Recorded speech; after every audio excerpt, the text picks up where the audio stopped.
A paz de nosso Senhor e Salvador Jesus Cristo. Bem-vindo à sala do banquete.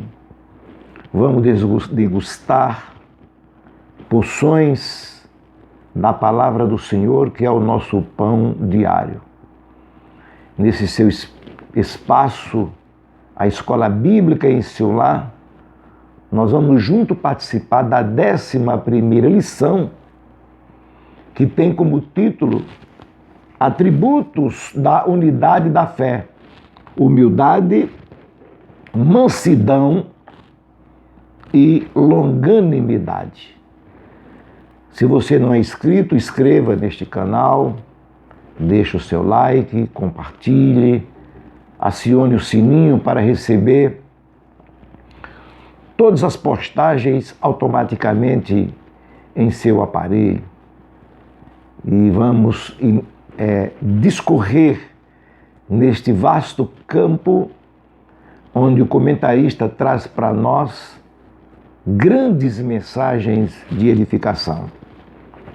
Não desprezando os outros atributos do fruto do Espírito, observamos que o comentarista apenas escolheu 3 a princípio.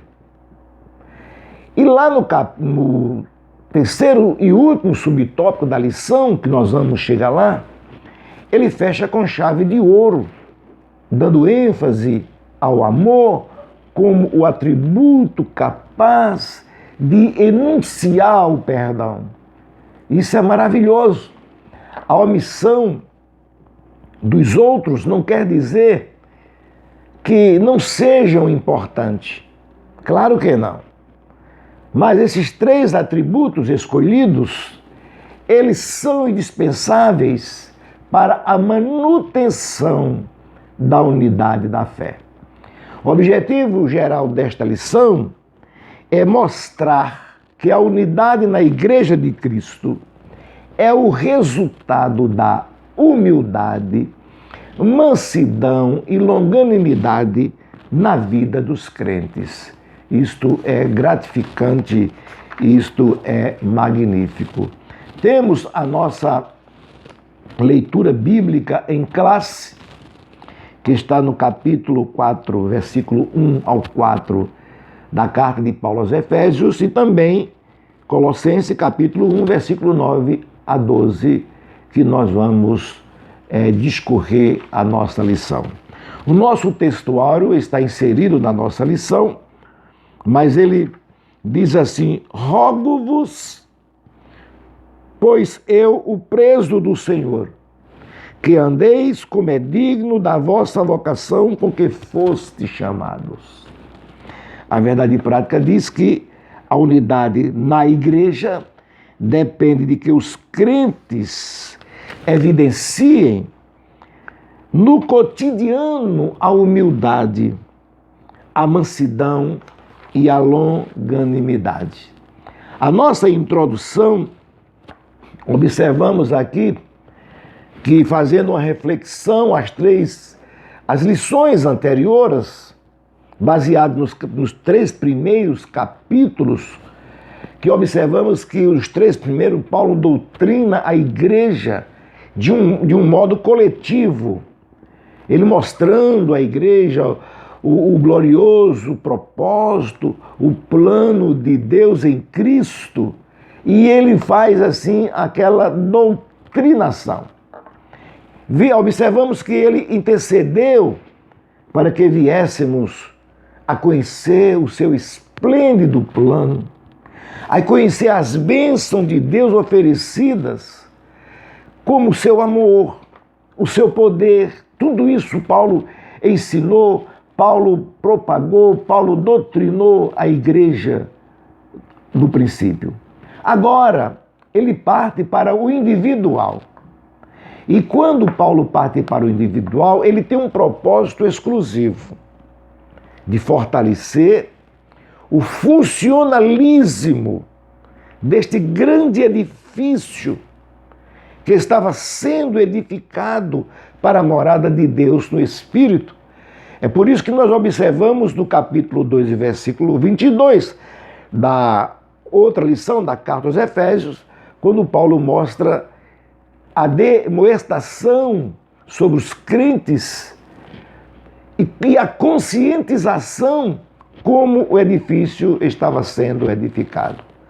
Agora Paulo demonstra aos crentes sobre a responsabilidade de conduta para que a gente possa manter a unidade estável, começando pelo andar em humildade. Esse é o desejo de Paulo. Observamos que Paulo é como se ele se colocasse como um mestre de obras, como um engenheiro, que depois do edifício estar pronto, fundamentado em um alicerce sólido, em Cristo, como a pedra angular, no fundamento dos apóstolos e dos profetas, depois que ele conscientizou os crentes a viverem para a glória de Deus, ele se coloca novamente para dar ênfase ao propósito de Deus, desejando da sustentabilidade através de ajustes finais, para que não venha esta grande obra desmoronar, como até hoje mantém-se inabalável a Igreja de Cristo. É como se cada atributo do fruto do Espírito representasse uma coluna deste edifício espiritual que é a igreja, para suportar os intempéries da vida, os conflitos, para manter a unidade perfeita. E Paulo faz esta colocação exemplar para a nossa vida. No primeiro tópico, nós observamos aqui que para haver unidade é preciso humildade. E o objetivo específico deste tópico é explicar que a humildade é uma virtude indispensável para a comunhão. Quer dizer, não existe comunhão se não houver humildade. E essa humildade que nós estamos estudando, que não seja, ou esta humildade que Paulo está falando, que ela não seja uma humildade mecânica, uma humildade dissimulada, disfarçada. Não. É preciso que esta humildade seja sincera, como expôs o comentarista na nossa lição, quando ele diz: a humildade é uma virtude imprescindível. É a colocação do pastor Douglas. Imprescindível para o fortalecimento da comunhão cristã. E ele continua: espera-se que os crentes sejam humildes, não somente diante de Deus, mas também entre eles. Entendemos que ninguém se esconde de Deus, mas essa humildade tem que permear, ou seja, estar ao nosso redor, sendo o nosso grande guardião. Então, quando ele fala aqui no primeiro subtópico do primeiro tópico, quando ele diz assim, o modo digno do viver cristão, ele fala que a conduta geral do crente é o destaque dessa seção da carta. É a nossa conduta que destaca esta carta neste ponto. O apelo apostólico é para que os crentes andem de modo digno da vocação. Um grande escritor, muitos conhecem, comentarista, Wisber, ele faz uma exposição brilhante desta epístola paulina, quando ele diz que os primeiros 3 capítulos da epístola aos Efésios, Paulo trata da doutrina, que considera que é as nossas riquezas em Cristo. Já os últimos 3 capítulos, ele trata das nossas responsabilidades em Cristo. E observe que ele faz um equilíbrio entre doutrina e dever.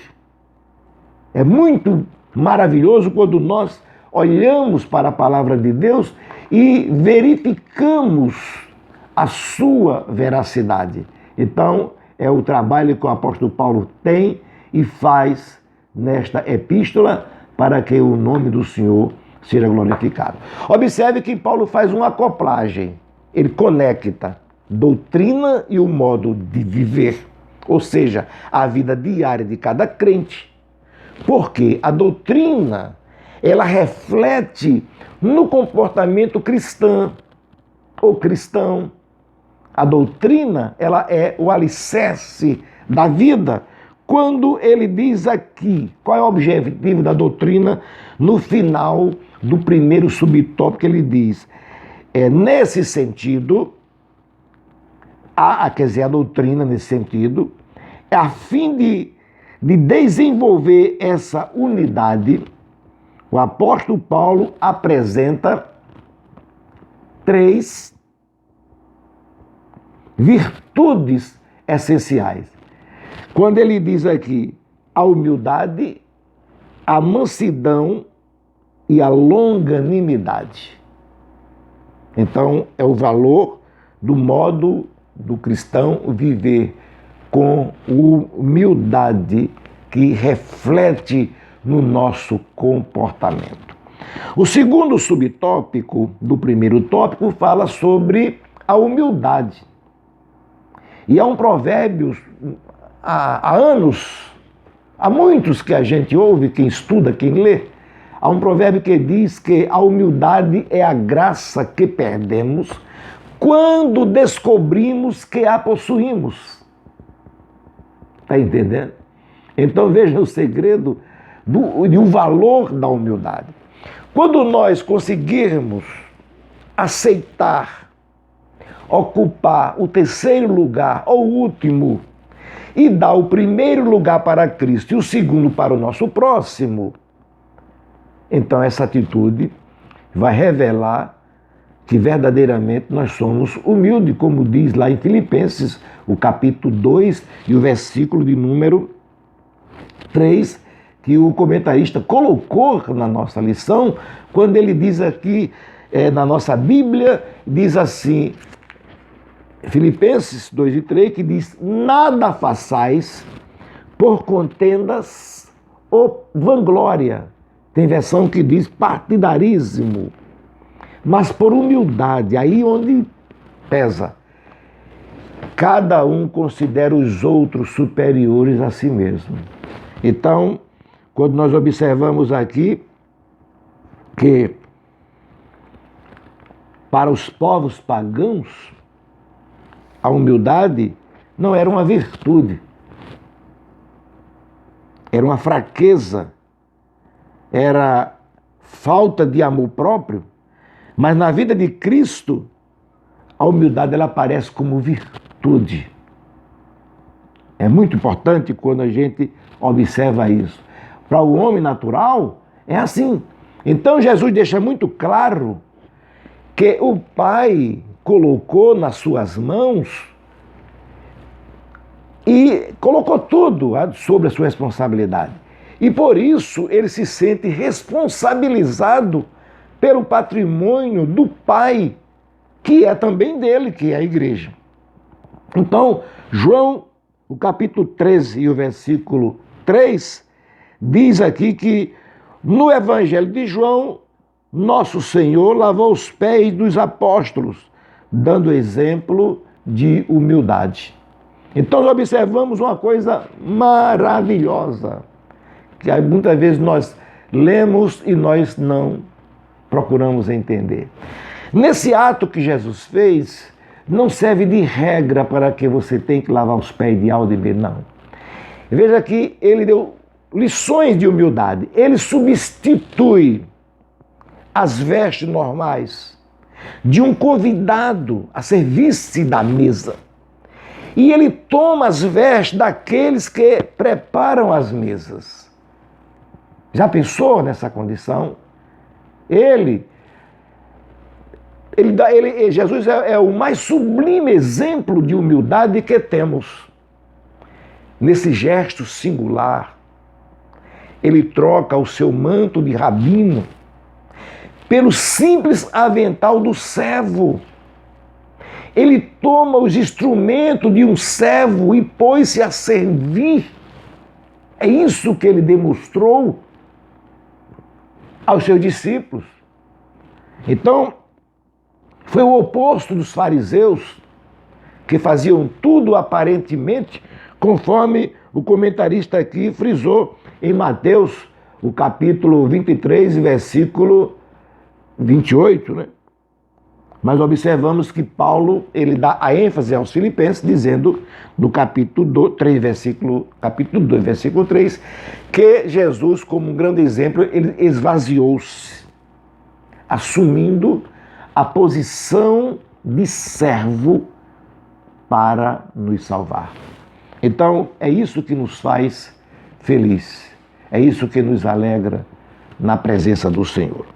O terceiro subtópico do primeiro tópico, nós observamos a verdadeira humildade, porque tem aquela disfarçada, né?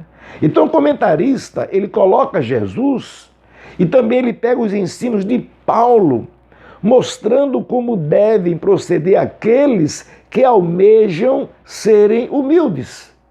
Ele pega o comportamento de Jesus, a sua postura, e pega os ensinos de Paulo e mostra o dever, como nós devemos nos proceder diante de uma situação.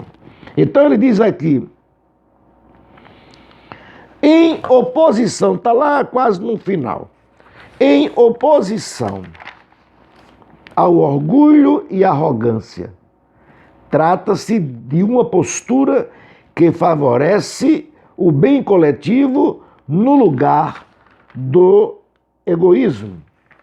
Então, observe que Paulo, quando ele dá essa referência aqui de 2 Coríntios 12 e o versículo 20, Paulo temia visitar os irmãos de Coríntios, porque o seu comportamento, o seu modo de viver, o modo de se relacionar entre si, era terrível. Ao invés de ser uma família cristã, eles se comportavam como apenas um amontoado de pessoas discórdia, um aglomerado de tumultos, e Paulo temeu muito em visitá-los pelo seu comportamento. Mas não foi isso, como o comentarista coloca aqui, João, capítulo 17, 21, não foi isso que Jesus desejava na sua oração. Ele, conforme o comentarista botou, Jesus desejava que o comportamento nosso e dos discípulos fossem diferentes. Por quê, meus queridos irmãos? A unidade e a alteridade que Jesus ensinou aos seus discípulos da primeira hora que começaram com ele eram as mesmas que ele pretendia para os discípulos que iam surgir em virtude da semente que eles iam disseminar no mundo afora e que esse comportamento alcançasse a cada um de nós. Não era diferente. Ele não fez apenas para um povo isolado. Ele fez para a sua igreja. Ele fez para que alcançasse um povo diferente. Então veja bem que Jesus, ele não reteve a glória e o poder para si, ele não foi egoísta, conforme a leitura de João 17, 21 ao 23. Não. Ele os entregou aos seus discípulos para que eles transmitissem para nós, a igreja, que eles fossem um como Jesus o é. A unidade, que não houvesse divergência, que não houvesse embates, que não houvesse confusões, que não houvesse tantos e tantos contratempos. Por isso que identidade e alteridade são alicerces da Igreja de Cristo aqui na Terra. e quando uma denominação ou um cristão não tem, ela entra em decadência. Por isso que nós vamos ler aqui na lição que diz assim: a verdadeira humildade coopera para a harmonia nos relacionamentos e promove a unidade no corpo de Cristo. E finaliza dizendo: não há quem possa desenvolver tal conduta sem que o Espírito Santo o transforme. Então, o homem em si não tem condições absolutamente de fazer isso se não for transformado pelo Espírito Santo de Deus que habita em cada um de nós. Que o Senhor Jesus abençoe você, abençoe a sua família, abençoe o seu ministério, abençoe finalmente a sua vida, para que você possa realmente fazer a obra do Senhor com muita alegria e com muito prazer. Prossigamos a nossa lição em nome de Jesus.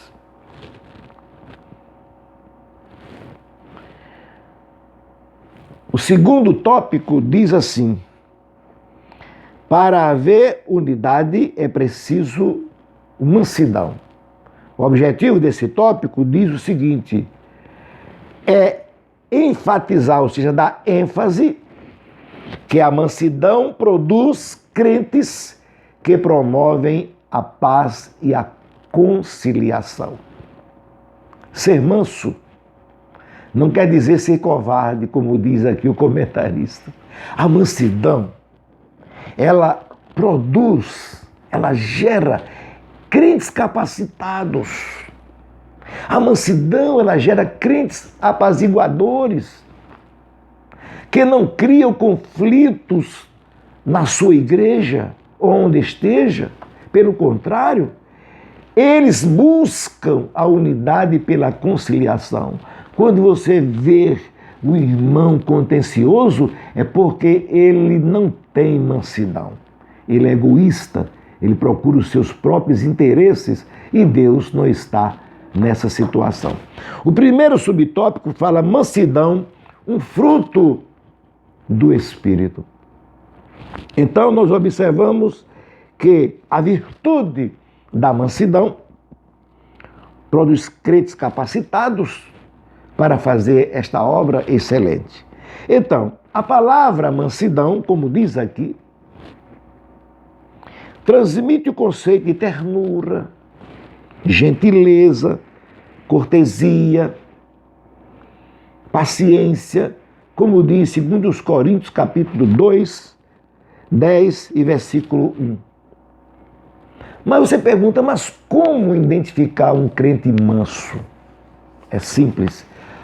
Observe se o tal expressa em sua vida as características que Paulo falou em 2 Coríntios e que foi colocado pelo comentarista da nossa lição para a gente refletir e ter como regra de fé. Ele diz assim, veja o que Paulo fala em 2 Coríntios 10 e 1, abrindo a nossa Bíblia. Ele fala assim o seguinte, ó: além disto, eu, Paulo, vos rogo pela mansidão e benignidade de Cristo, eu que, na verdade, quando presente entre vós, sou humilde, mas ausente, ousado para convosco.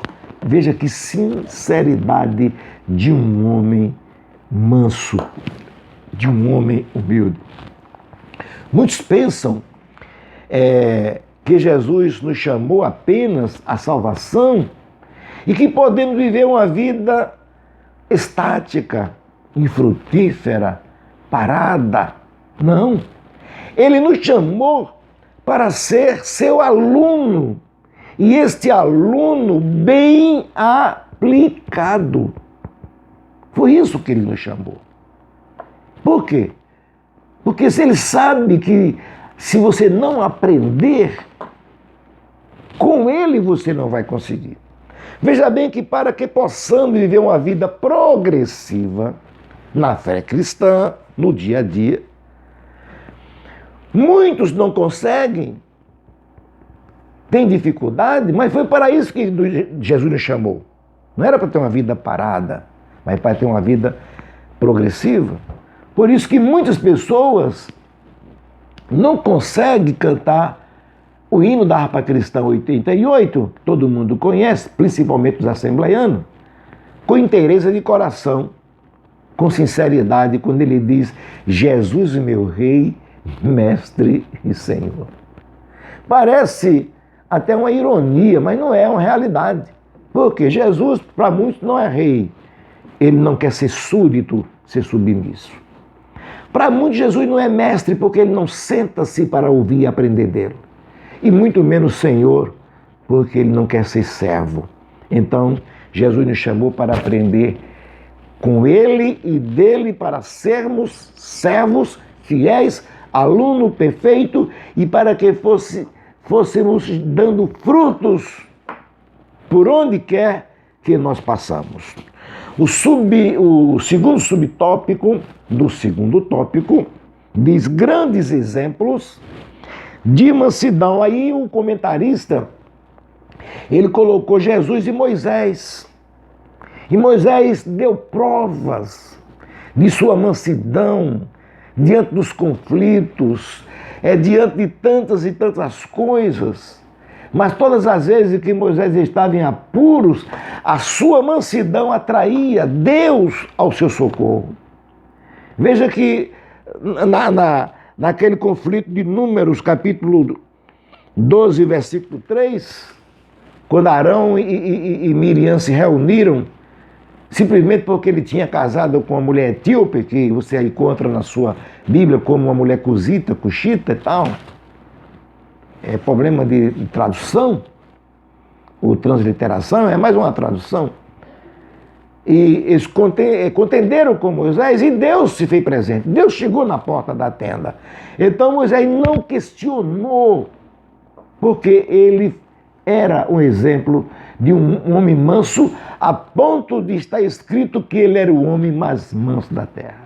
Quando olhamos para a pessoa de Jesus, comentar sobre as afrontas que ele sofreu, não há tempo suficiente, porque ele sofreu de todos e foi abandonado por muitos, e até hoje ele sofre porque ele vê muitas pessoas que deviam estar fazendo a obra e estão dando desculpas, procurando brechas para se esconder. E Deus não está nesse negócio não, tá, meu irmão? Então nós observamos agora o terceiro subtópico do segundo tópico, que diz a verdadeira mansidão. Então nós observamos que, como é que o comentarista diz aqui, pessoas com essa virtude são disciplinadas e capacitadas a perseverar na perseguição. Paulo escreve aos Romanos, aqui no capítulo 12, versículo 12 a 14, ele expõe virtudes que devem fazer parte na vida ou da vida do crente em Jesus Cristo. Veja que ele diz no versículo 12 que a esperança é a fonte de regozijo ou de alegria. Quando ele diz na versão, em outra versão, ele diz regozijai-vos ou alegrai-vos na esperança. Então o crente manso, ele tem alegria na esperança. Ele não se exalta, ele se contém, porque ele diz assim, ó, não revidam os maus tratos sofridos, não se apressam em emitir juízos. Não cedem às provocações e nem dão espaços para o ressentimento. Tem muito crente, como diz o povo, com muito mimimi. Porque ninguém, você termina sendo ninguém. Porque você se exclui da sociedade que é a família de Cristo, que é a igreja. O escritor aos Hebreus ele escreve com muita ênfase, ele dizendo no capítulo 12, versículo 15 da nossa Bíblia Sagrada, ele diz assim, ó, veja bem, tendo cuidado, nós devemos ter cuidado, de que ninguém se prive da graça de Deus. Você está se privando da graça de Deus, meu irmão, ou minha irmã, quando você se exclui, ninguém se prive da graça de Deus, e de que nenhuma raiz de amargura brotando vos perturbe. Tem crente perturbado com a raiz de amargura. Tem pessoas perturbadas com a vida das outras igrejas, outras denominações. Cuide da sua vida, cuide do ministério que Deus colocou em sua mão. Sabe por quê? Porque quando você se perturba, diz aqui, concluindo, e por ela muitos se contaminem. Porque um crente perturbado é como uma bomba relógio. A qualquer momento ele é pior do que uma pessoa que tem o Covid-19, é um vírus letal. E pelo menos esse tem medicamento. E a raiz de amargura, só o sangue de Jesus Cristo pode nos purificar de todo o pecado. Então, veja que o escritor faz uma advertência. É o que tem acontecido nos últimos dias em muitas igrejas. Infelizmente tem alcançado até aonde não deviam os obreiros. Então aqui ele se refere àquela fermentação que tem contaminado muitos irmãos da igreja e na igreja com mexericos. Eu tenho uma posição, eu tenho um pensamento, nada disso. Fique no seu lugar, na vocação que você foi chamado. Cumpra primeiro o lugar que você foi chamado, para que você possa alçar outro degrau. Porque ser manso, meus queridos, não é símbolo de fraqueza e nem de inferioridade. Ser manso é uma virtude. Por isso, está escrito aqui, ainda nesse terceiro subtítulo, subtópico, dizendo, assim, a mansidão retrata ou trata da submissão do homem para com Deus e sua palavra. Por isso que está escrito aqui em Tiago capítulo 1 e versículo 21, nós vamos ler, que diz o seguinte, por isso, rejeitando toda imundícia e fluidade da malícia, tudo aquilo que for supérfluo da malícia, recebei com mansidão a palavra em vós enxertada, a qual pode salvar as vossas almas. Então aquele que for supérfluo, larga para lá. Rejeita tudo aquilo que é mal, aquelas conversas paralelas que muitas vezes o inimigo tem colocado em sua cabeça. Sabe por quê? Porque a verdadeira mansidão, ela não vem do homem, não vem de nós mesmos. É através do pensamento ou da presença do Espírito Santo em nossas vidas. Como diz Paulo aos Romanos, capítulo 8, versículo 10. Ele diz assim, ó, e se Cristo está em vós, o corpo, na verdade, está morto, por causa do pecado. Mas o Espírito Santo vive por causa da justiça. Então, meu querido irmão, a verdadeira mansidão consiste em todas essas coisas. O quarto subtítulo do segundo tópico diz assim, que nós vamos ler, mansidão pressupõe conciliação. Então, o crente equilibrado não anda procurando o seu direito, já que ele é peregrino. Ele não procura o seu direito em detrimento dos outros. Absolutamente não. Veja o que o apóstolo Pedro escreveu aqui na sua primeira carta, no capítulo 2, versículo 23, que diz, na versão atualizada, ele diz, dependendo da versão, essa aqui é a NTLH, que diz assim: quando fui insultado, não respondeu com insulto. Quando sofreu, não ameaçou, mas pôs a sua esperança em Deus, o justo juiz. Então veja bem a posição do homem de Deus. Como diz aqui, o comentarista colocou, finalizando: se todos os crentes de cada igreja desenvolvessem a virtude da mansidão, o espírito conflituoso desapareceria. Em lugar de haver tantas facções, haveria o quê? Apresentariam um espírito manso, conciliador. E ele finaliza dando referência aqui em 1 Coríntios 1:10, que diz, nós vamos ler: rogo-vos, porém, irmãos, pelo nome de nosso Senhor Jesus Cristo. Que oração! Que digais todos a mesma coisa, que não haja entre vós dissensões, antes sejais unidos em um mesmo pensamento e em um mesmo parecer. Então, a mansidão pressupõe conciliação. Quando vê uma pessoa perturbado, é porque ele não é manso e precisa ser manso para alcançar a graça de Deus. O nosso terceiro tópico diz o seguinte: para haver unidade, é preciso longanimidade para o exercício do perdão.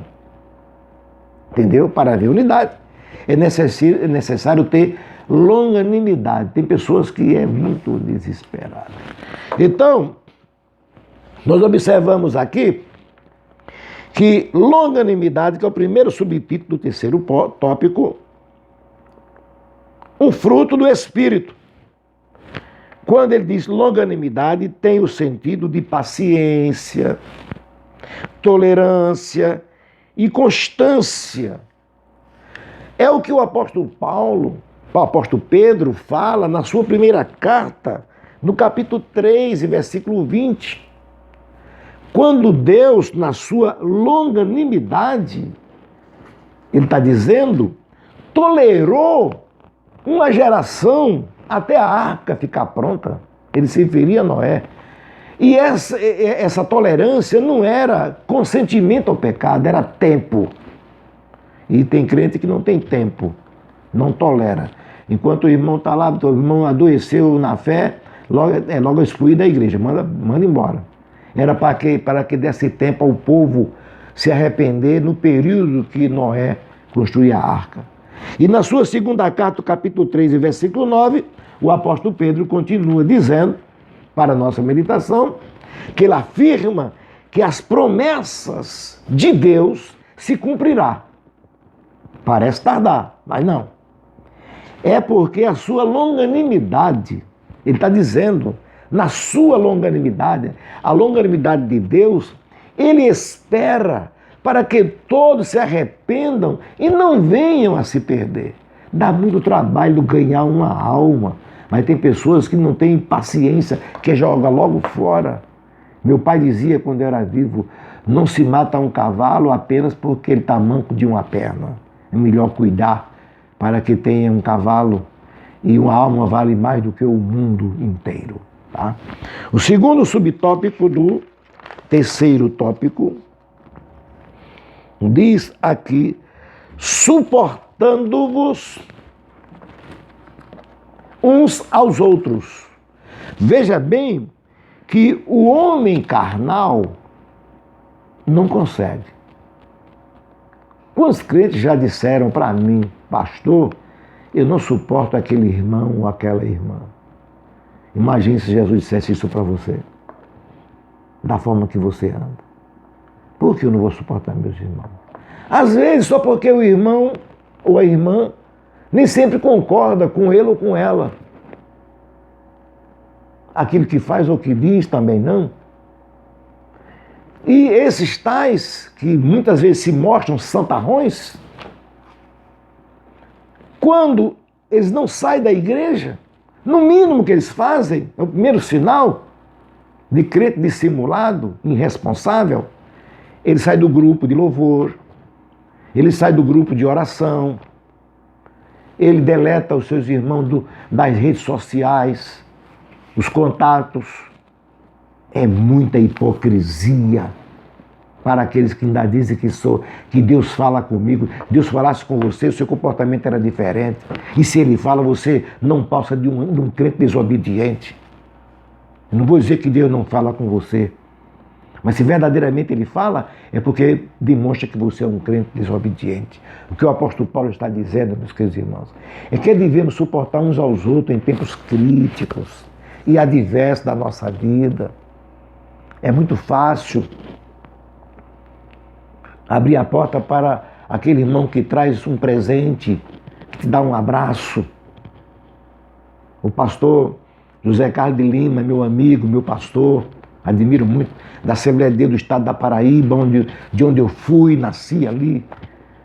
Tive o privilégio, como disse na outra lição, de fazer parte do ministério pastoreado pelo Antônio Pertonilo dos Santos. Eu era bem jovem ainda, saindo da adolescência.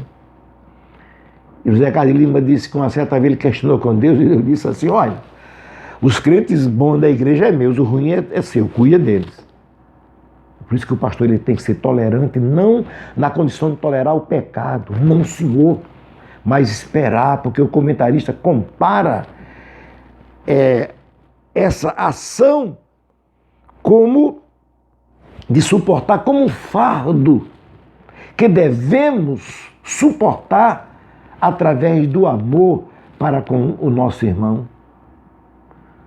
Uma certa vez estava na cidade de Goiânia, Pernambuco, e os obreiros todos trabalhando, colocando granito, era mármore nas colunas da igreja, e de repente entrou um jovem e disse assim: cadê o pastor, cadê o pastor? E o saudoso pastor Pedro Lins de Souza, ele contava muito isso. Ele disse: o que foi? Ele disse: pastor, está aqui minha carteira, eu não quero ser mais crente. O pastor disse: você pecou? Ele disse: não. O pastor pegou ele, botou no chão e disse: você não peca mais. Chamou os obreiros, e os obreiros oraram por ele, e ele foi liberto e trabalhou o dia todo na igreja.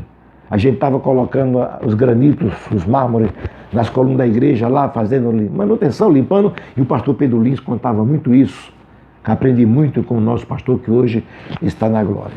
Mas, meus queridos irmãos, para que possamos suportar tudo isso, precisamos ter, no mínimo, os 3 aspectos do fruto do Espírito, exarado no versículo 2. Humildade, mansidão e longanimidade, como Paulo diz, com toda, sem reserva, com toda humildade, com toda mansidão, com toda longanimidade. E chegamos ao término agora, o terceiro subtópico do terceiro tópico e último, o perdão como premissa do amor. Como eu disse a princípio, o comentarista fecha com chave de ouro. Nós observamos que quando exercitamos o amor, procuramos fazer com os outros aquilo que nós desejamos que eles nos façam. Foi aquilo que Jesus disse em Mateus capítulo 7, versículo 12, que está como referência na nossa lição.